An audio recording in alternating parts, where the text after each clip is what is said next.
Now we're on Daf Yud Chesamid Beis. Umi Yemer Dehachi. How do I know this will happen? Amaloi Hashta Chazis. I'm going to show you in front of your eyes how this declaration of Elokei Rabbi Meir is going to help you. Chazu. Take a look. Hanu Kalbid Havakachli Inchi. These are ferocious dogs. They swallow up people. Rabbi Meir grabs on Shakal Kola Shada and Kola and Shadabahu, a clod of earth, and he throws it at the dogs. That's not the smart thing to do. The dogs now come to eat up Rabbi Meir. Omar, and he declares, Allah to Meir Aneni, God of Rabbi Meir Aneni, answer me. Shavku v'haviyavili. A miracle happened, and the dogs backed off. They let alone. How many Jews in the Holocaust could have saved themselves if they could only use this formula, this miracle? Anyway, so now this guard realizes that there's no joking around over here, that these holy words, Allah Deber Anini, are effective. The selfish Tama Milsebe Malka. So after Shavke V'Yavile, he gave over Rabbe's sister-in-law to Reb Meir at Frida, and the matter became known in the governmental halls. Asiu Askul is Kefe. Now they're ready to hang him on a tree. And Omer Allah Demeir Haneni. So he uses this formula, and sure enough, Achtua Omer Le My High. They took him down from the gallows. Now here there's a whole bunch of different interpretations exactly how and why they took him down from the gallows. But in any event, the bottom line is they were unable to successfully implement and hang him. And they asked him, "My hi, how do these three words that you yelled out here work?" He told them the whole story.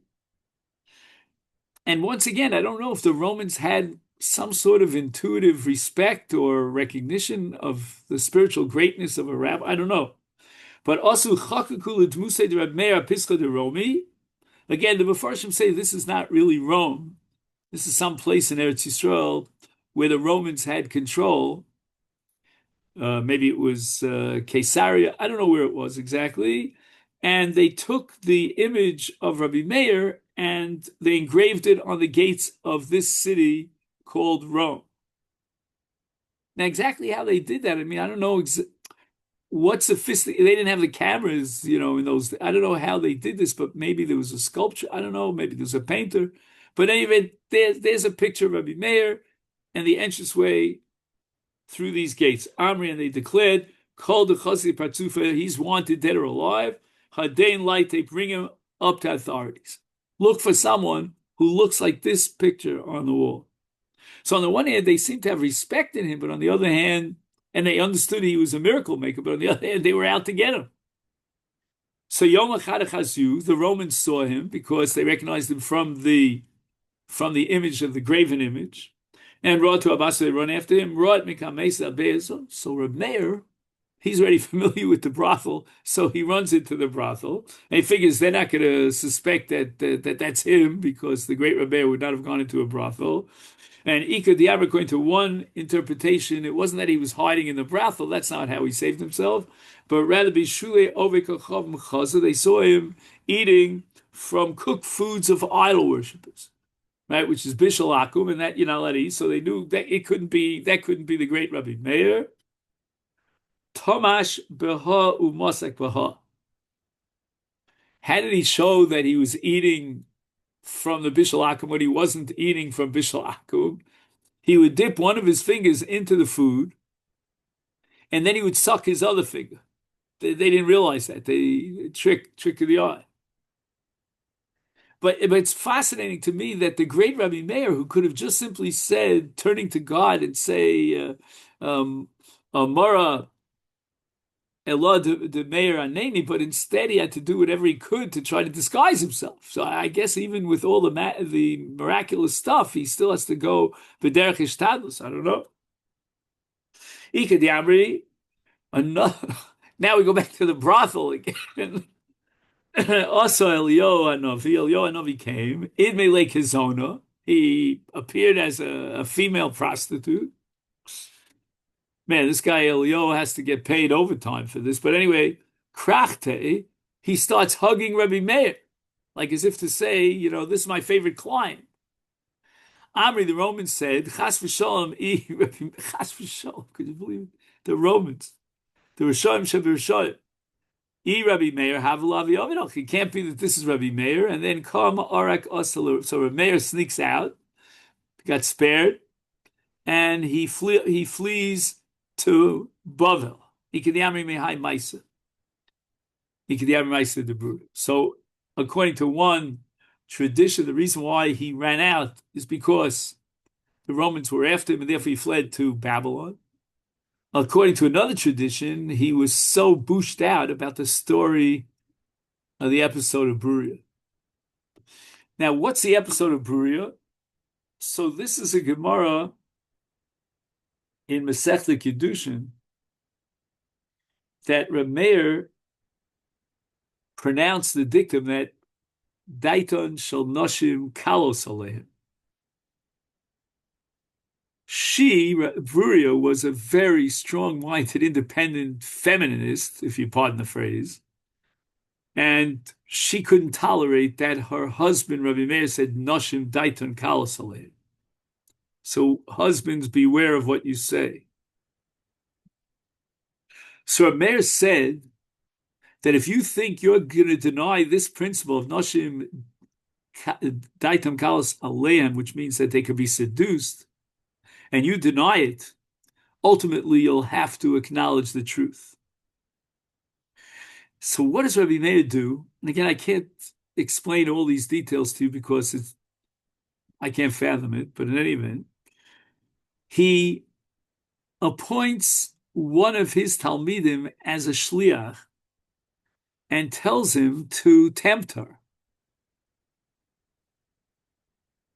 And for many days she resists all of his, his importunings, but finally she consented.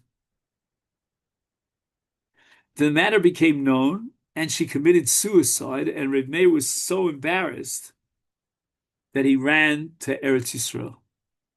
Tana Rabbanan will into the price of we don't go to stadiums or Karkom is a siege. In other words, the besieging forces would commonly stage entertainments and engage in revelry. So we don't hang out in these places. Anyway, v'rosh sham es hanechashim v'es hachaborin bokiin mokiin muladim v'yishal harei moshav leitz. These are places that the Rammonim say you have to avoid because it's places of leitzanos. Leitzanos means they cynical, joking, making fun of everything. Those who nevertheless pursue these kind of activities in the stadiums and so forth. David Melech opens Tehillim by saying, praiseworthy is the man who walked out and does not sit at the session of jesters.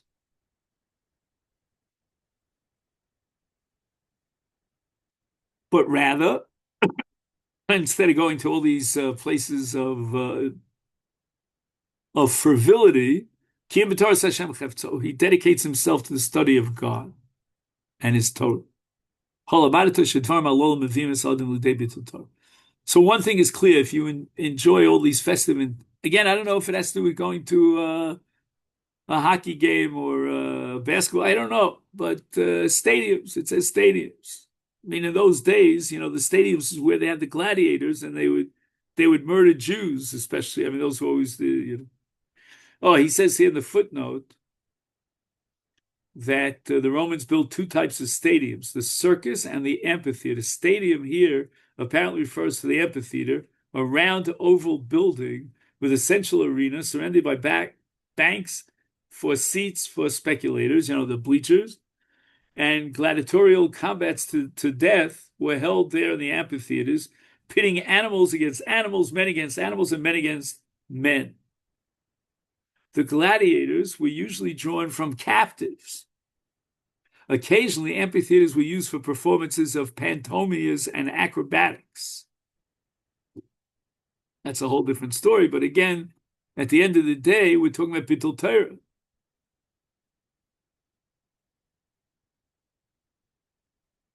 A person who does visit such sessions clearly does not desire Torah. Now, one might have argued that the various listed comedies employ sophisticated parody and allegory and should be permitted as intellectual and artistic pursuits. Moreover, they cheer dejected hearts. Now, it's good, if you're in a bad mood. The Tana therefore has to deduce a pasuk at the beginning of Tehillim that comedies of this sort undermine true wisdom and real joy. They lead to the cessation of Torah study.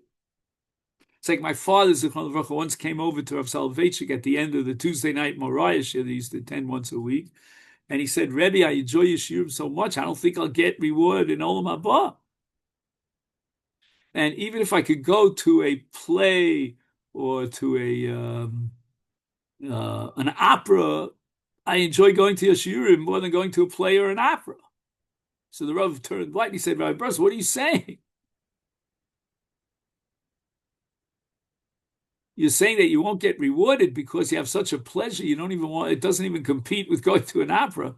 What are you talking about? And then the Rav added a few words in Yiddish. He said, Das heist Torah Lishma. That's what Torah Lishma means, that you enjoy the Torah and you get such pleasure from learning the Torah. I don't know about Daf Yomi, but anyway, that you'll get rewarded for the pleasure that you get from learning Torah.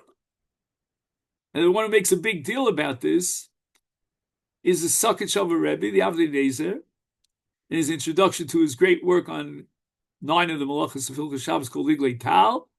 And he says that when you enjoy the Torah, then the Torah enters and penetrates into the very spiritual bloodstream, becomes part of you. Das heißt Torah Lishma.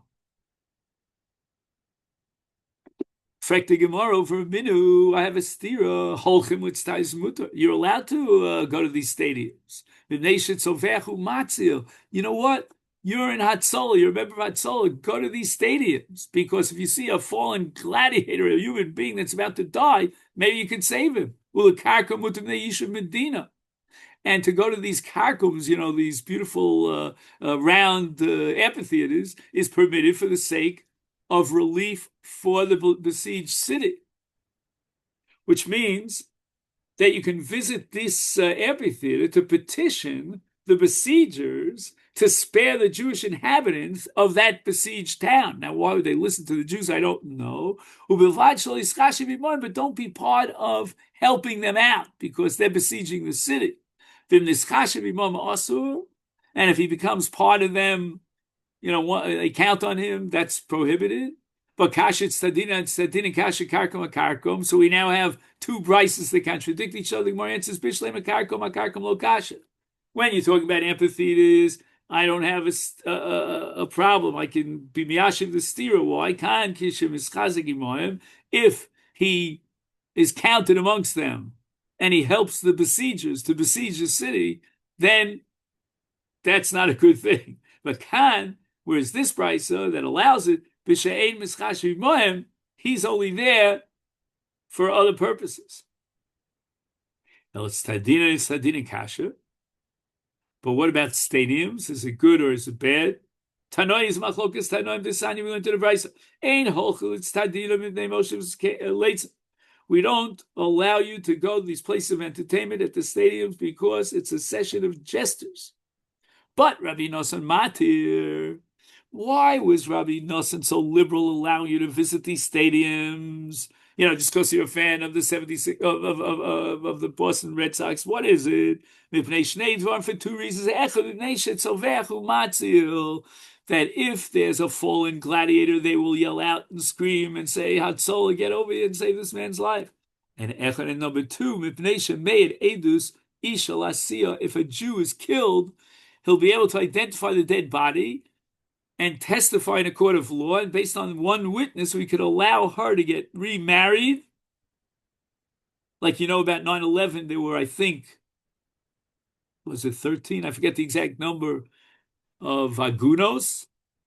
And somehow, miraculously, in each case, a lot of it was based on Rav Avad Yosef, they were able to be mater agunos. So here this guy is going to the witness in these stadiums, the death of a gladiator is going to be killed in order to testify. I saw the body and I identify the body and I know that she's allowed to get remarried. Tanu Rabbanon, we went to the Bais and Holchul and Tartoyos.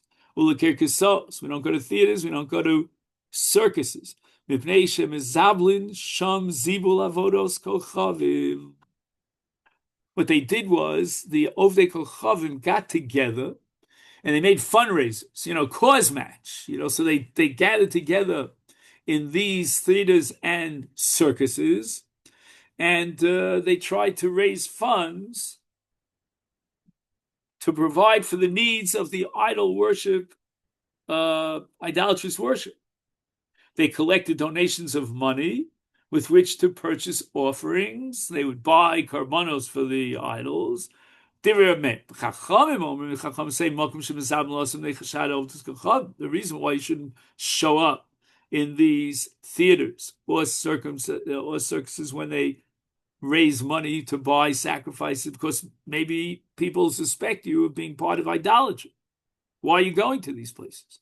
But if there are circuses or theaters where they don't convene in order to collect donations for sacrifices for the idols, then the only problem you have is not that somebody might suspect you of being part of Avoda Zara because there's no collection of funds for Avoda Zara going on in those circumstances, but because you're going to be influenced by this whole atmosphere of leitzanus, which is the opposite of yira, of seriousness, as the Mesilas Yesharim writes with great length. My benai, what's the nafkamina between Rabbi Meir and the Chachamim? Omer Rab Chanina Misura Nosa Venota Nika benai. The nafkamina is going to be in a case where a Jew transgressed and visited a theater or a circus, traded with the idolaters that are gathered. According to Reb Meir, any money that the Jew was paid for goods sold to the idolaters is prohibited, because lo yidbak b'yod chabuim and acherim. Whereas the Chachamim say that the money is permitted, which I don't know exactly why the Rabbanan are so makil in this case.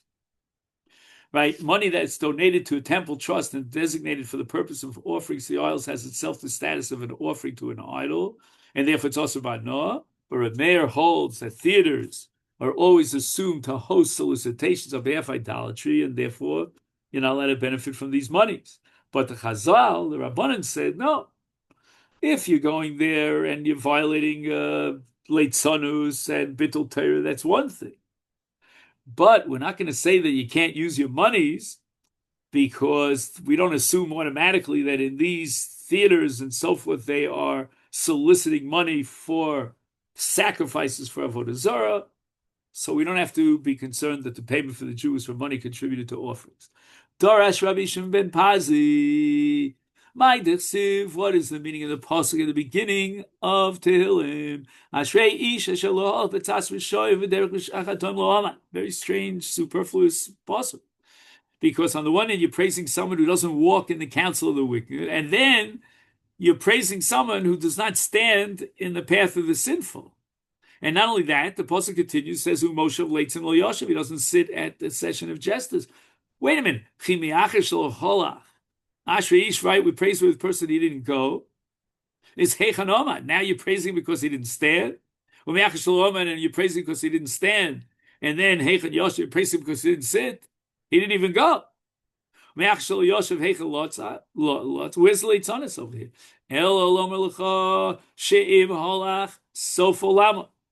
The pasuk is teaching us that if he goes there and he just walks there, which is a sinful path, then at the end he will stand there. Stand there means he'll linger there. And once he starts lingering around there, so he'll sit there and he'll associate with all these late sonim, the scoffers. V'im Yoshev Sofa Lodlos. And once he sits down with them, he's influenced by that atmosphere and by that society, then he himself will become a litz, meaning a scoffer. V'im Lotz. And once he becomes a scoffer, all of us of Omerim Chachamto Chazaloch, if you become wise, then forget it. Anything that you benefited from your wisdom is gone. Why? Because you scoffed, and you alone will bear the consequence. Anyone who becomes the cynical kind of scoffer, he scoffs about all of life. Life, cynical about life in general, and certainly about morality and observing the Torah.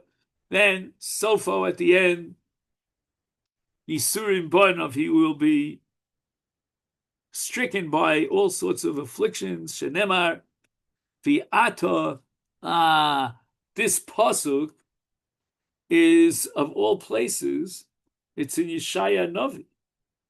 The prophecy addressed to the rulers of Yerushalayim, scoffing men, indifferent to the threat of retribution for their evil to him, and claiming, as it were, to have sealed a covenant with death. We have a covenant, a good relationship with death, and they make a compact with the. When a person scoffs and mocks, he embraces emptiness, negates his very being, loses his fortitude to repel afflictions, suffering debilitates him, and culminates with his ruin.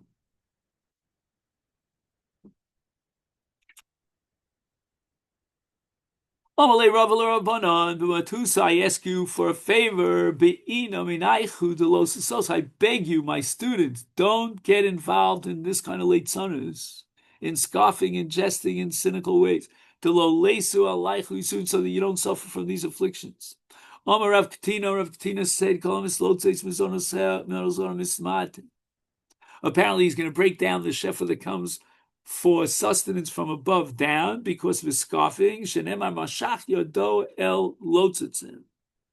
That God, so to speak, says Hoshaya Novi, he removes his hand from those who are scoffers. Normally he has a generous hand, but in the case of scoffers, he removes his hand and he doesn't provide sustenance. And again, if we had time, we really had to research exactly what leitzonis is, but on a very superficial level, it means to be cynical and make fun of things. Shenemar Zayd Yahir, where is this pasuk? Oh, this is also in Mishlei. Zayd Yahir, let's. The willful, arrogant man, the scoffer is his name. He acts in the fury of willfulness. Ve'navera el Gehenom, and the word avera in this pasuk, the word evra in this pasuk refers to Gehenom. Shenemar yom evra hayom hahu. A pasuk in Tzfanya Novi. Or of Hoshai kol Misyar, anyone who's guilty of arrogance and conceit, no fil begehenim will fall into Gehenim shenemar. So again, we went from Leitzonis to Gaiva and Yuara, but it's all the same. Shenemar Zayd, you're here, let's Shmo Osa Bever Zodom. Vein Ever El Gehenim, Shenemar Yom Ever Yom Hahu. So it's very interesting. The Pasuk mentions both the willful let's, the scoffer, and the word Zed apparently is a reference to arrogance. Why is Zed a reference to Zayd is a reference to arrogance? I guess the word Mazid means, he thinks, he's the last word on earth. The subject of this pasuk is the arrogant man. I don't know. Fine. No one more habitually mocks and derides his fellows than an arrogant, conceited man. That's the connection. He causes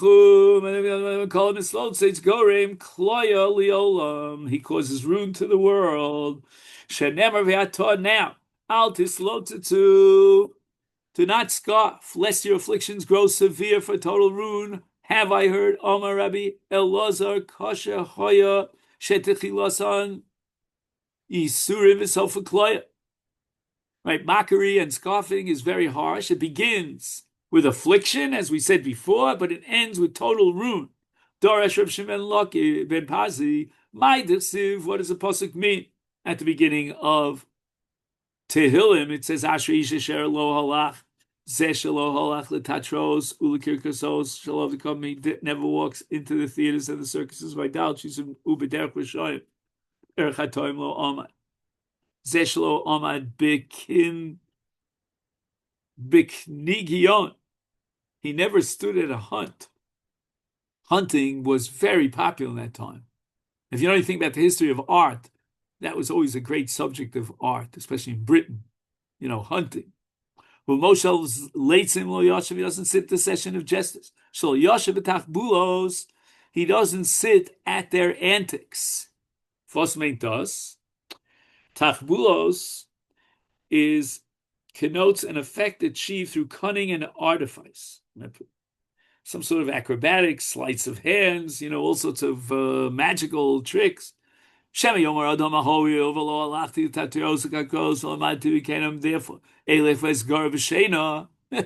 if I'm not going out for entertainment and not part of the jesters, then I might as well go to sleep. Talmud Lomar ubetoroso yega yom v'layla. Constantly learning Torah, dedicated to Torah. I once heard from Meir Schlesinger Shlita, my boss in Shalavim. He used to say that sleeping is miktas suicide. With this can conclude Ashrish. Now we learn about Avram Avinu. Praiseworthy is the man Asher lo holach b'atzas rishoyim. Ze Avram Avinu shelo holach b'atzas anshe dor hafloga.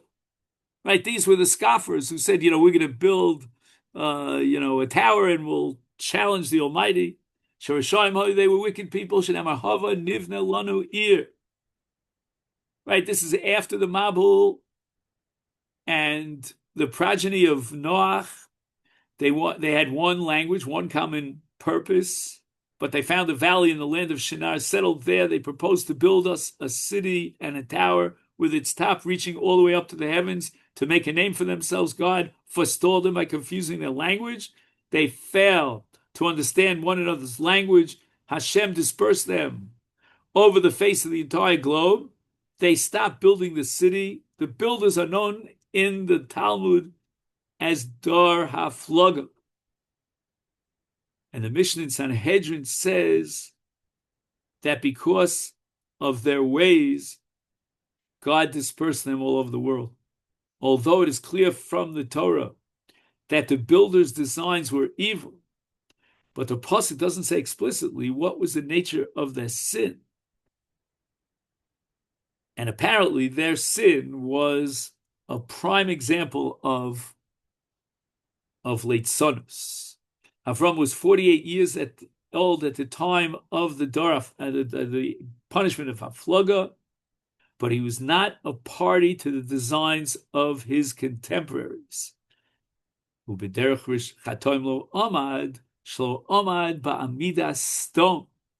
didn't stand in the assemblage of stone. They were sinful. V'chatoim Lashem.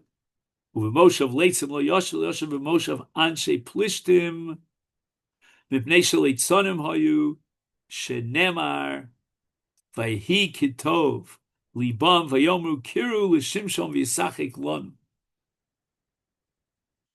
Okay, then this is where we'll conclude for today. Long Agadita, tomorrow Mitzvah Daf Yutes. Wishing you a great day and a great week and a great month. Thank you so much.